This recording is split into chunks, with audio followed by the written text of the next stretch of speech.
Oke, di video-video kemarin gue sempat nyinggung Poco X3 Pro.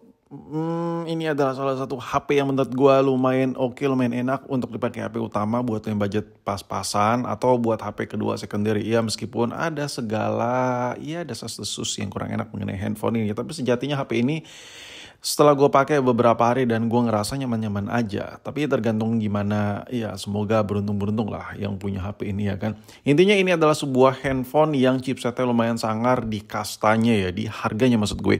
Lo bisa dapetin performa yang jauh lebih ngebut ketimbang iPhone yang harga yang sama. Kenapa iPhone lagi sih bang? Iya karena gue user Ipong boy. Jadi perbandingan gue tuh, otak gue tuh emang selalu berdasarkan Ipong, Ipong, dan Ipong. Ya maklumin lah, cental gaji soalnya. Nah di sini kalau kita lihat ya, si Poco ini tuh belum pakai layar display yang AMOLED. Ya tapi layarnya itu oke banget dan enak banget. Menurut gue ya dengan layar sejos ini ya Poco X3 Pro ini maupun Poco X3 biasa itu udah upgrade level yang berbeda ya. HZ layarnya itu udah bukan 60 Hz lagi. Tapi bagi sebagian orang masih terlalu mahal sepertinya handphone kayak gitu.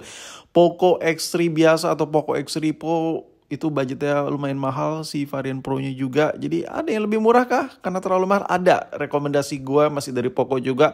Kalau lu mau sedikit lebih murah, downgradein sedikit. Ini adalah Poco M3 ya.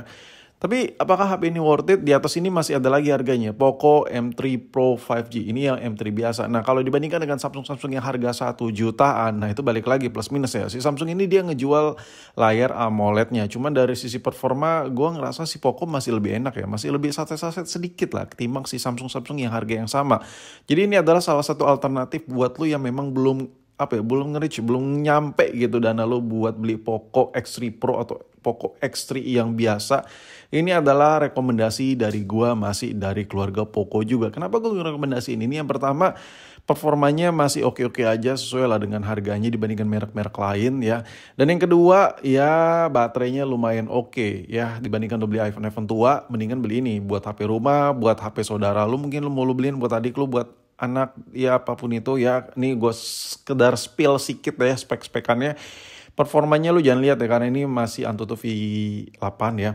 Kalau V10 udah 300-an kalau nggak salah menurut seingat gue ya. Ini kalau baterai gede banget ya, dia di 6000 mAh, gede banget. Untuk chipsetnya sendiri ini masih Snapdragon 662. Menurut gue chipsetnya ini setelah gue coba pakai buat daily, kayak buat WhatsApp, terus kayak buat lu scroll TikTok kayak gitu-gitu tuh, IG dan lain-lain, itu masih nyanggupin banget, masih enak-enak aja, masih lanja-lanja aja handphone yang satu ini. Makanya gue bilang handphone ini tuh cocok lah buat lo yang memang budgetnya tuh belum nyanggupin buat beli HP harga 2 juta, 3 juta. Ya mungkin step awalnya dari sini dulu. Mungkin yang dari handphonenya tuh buluk banget ya kan. Nah kalau ngomongin soal kamera, desain kameranya ini udah pakai 3 lensa. Sebenarnya nothing special ya kalau kita bahas masalah kamera yang ada di Poco M3 ini. Tapi kalau gue bahas, kalau gue boleh singgung, ini kalau dibandingkan dengan Samsung, memang kalau buat karakter Samsung itu karena dia menang layar AMOLED ya, jadi kalau buat foto jepret tuh kayak oke aja gitu. Tapi pada dasarnya basically-nya kalau untuk hasil jepretan ya, hasil video recording ya, itu sama-sama aja kayak Samsung, kayak Redmi, itu mirip-mirip aja. Apa ya, I know ya, Poco, Redmi ya satu ROG ya kan, satu perusahaan maksud gue, ya apa sih ROG. Tapi kalau dibilang masalah desain, ya gue lebih suka desain yang ada di Poco M3. Kenapa? Karena desain yang ada di Samsung harga 1 juta atau ratusan ribu itu desainnya tuh kayak kurang parah ya. Kayak HP bapak-bapak sebapak-bapaknya ya, sekuno-kunonya desainnya begitu. Cuman si Poco ini agak lebih nyentrik, agak lebih modern sedikit lah. Nah kalau gue singgung soal displaynya, tampilannya, Poco ini make layar yang gak ada embel-embel AMOLED, OLED apapun itu. Masih layar kuno. Ya masih ngandelin backlight-nya. Cuman kalau dibandingkan dengan HP-HP Samsung murah atau Redmi, produk-produk Redmi yang pakai layar backlight lainnya, ini layar si Poco ini jauh lebih the best ketimbang layar-layar mereka. Memang ciri khas Poco yang M3 ini layarnya emang salah satu layar yang kurang sedap sih dari keluarga-keluarga Poco. Tapi kalau dibandingkan sama handphone-handphone lain, masih banyak yang lebih jelek layarnya dibandingkan layar ini. Nah kalau kita bandingkan dengan kakak-kakaknya kayak Poco X3 atau Poco X3 Pro, beda kasta, meskipun masih masih satu darah gitu jenis layarnya, masih pakai backlightan. Tapi menurut gua layar yang ada di Poco X3 biasa atau Poco X3 Pro itu udah upgrade level yang berbeda. Nah di sini gua kasih lihat perbedaannya apa aja antara Poco X3 Pro dengan Poco M3. Poco X3 Pro itu dia udah pakai layar yang kecerahannya itu sedikit lebih tinggi di nits, sedangkan si Poco M3 biasa cuma 400 nits. Jadi kelihatan sekali kalau buat dipakai daily, apalagi lu yang bocahnya outdoor parah, itu bakal berasa banget perbedaannya boy. Kenapa? Karena jadi jauh lebih pekat aja gitu warnanya kalau dipakai buat outdoor. Dan kalau buat protectionnya sama-sama Corning Gorilla Glass. Pakai Corning Gorilla Glass juga, tapi bedanya yang varian X3 Pro itu udah versi Corning Gorilla Glass 6, sedangkan nih M3 biasa masih yang 3. Nah untuk screen to body ratio-nya Poco yang lebih gahar sedikit harganya itu X3 Pro itu screen to body ratio-nya di 84%. Perbedaannya ya kalau gue lihat ya ini agak sedikit lebih tebal sedikit lah di bagian bezel-bezel. Makanya kalau kita lihat dari spek layar Poco M3 biasa ini itu screen to body ratio-nya cuma di 83%, beda sama si X3 Pro yang ada di 84%. Kalau gua nggak kasih lihat screen to body ratio-nya, mungkin lu mikirnya antara Poco X3 Pro dan Poco M3 biasa layarnya sama-sama aja.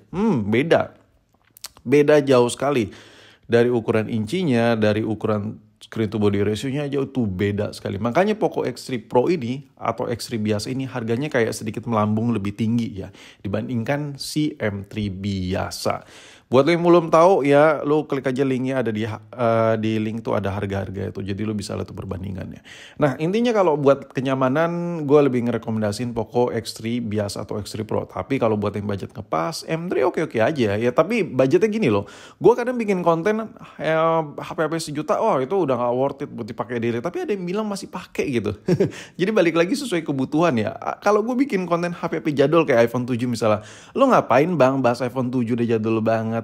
Tapi ketika gue buat konten iPhone 7 udah gak worth it, ada yang bilang masih enak bang itu baterainya masih awet nih di gue. Intinya gini, balik lagi sesuai kebutuhan dan budgeting kalian lah ya.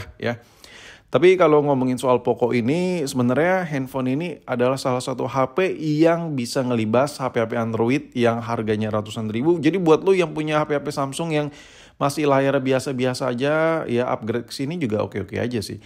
Kesimpulan yang gue dapat dari si Poco M3 ini setelah gue coba pakai seharian, apa sih yang gue rasain kesimpulannya? Kesimpulannya yang paling bisa gue sampaikan ke kalian, buat lu yang bocahnya ngegame banget ya, gak usah beli HP ini. Poco M3 ini memang bukan level yang ada di situ gitu. Kalau lo main PUBG ya kayak gitu-gitu, ya lo main game yang cukup intens, ya lo ngedit video yang cukup intens. Handphone kayak gini udah bukan di kriteria itu boy. Ya minimal lo ambil Poco X3 biasa atau X3 Pro aja kalau buat kebutuhan ke situ. Handphone ini tuh buat HP pakaian aja, pakaian simpel-simpel. Dan lo bisa lihat motif kulit jeruk kayak ini yang ngebuat handphone ini terkesan badak. Karena tanpa soft case, tanpa silicone case, tanpa jelly case, hard case, casing-casing apapun itu yang melekat, handphone ini minim baret gitu ya kan. Itu yang gue suka salah satunya. Jadi nilai ekonomis itu dapat banget sama HP ini. Dan as you know ya, harga sebuah body Poco ini murah sekali, cuman belasan ribu kalau kenapa-napa. Jadi ini benar-benar handphone yang ergonomis sekali dari sisi penggunaan maupun harganya.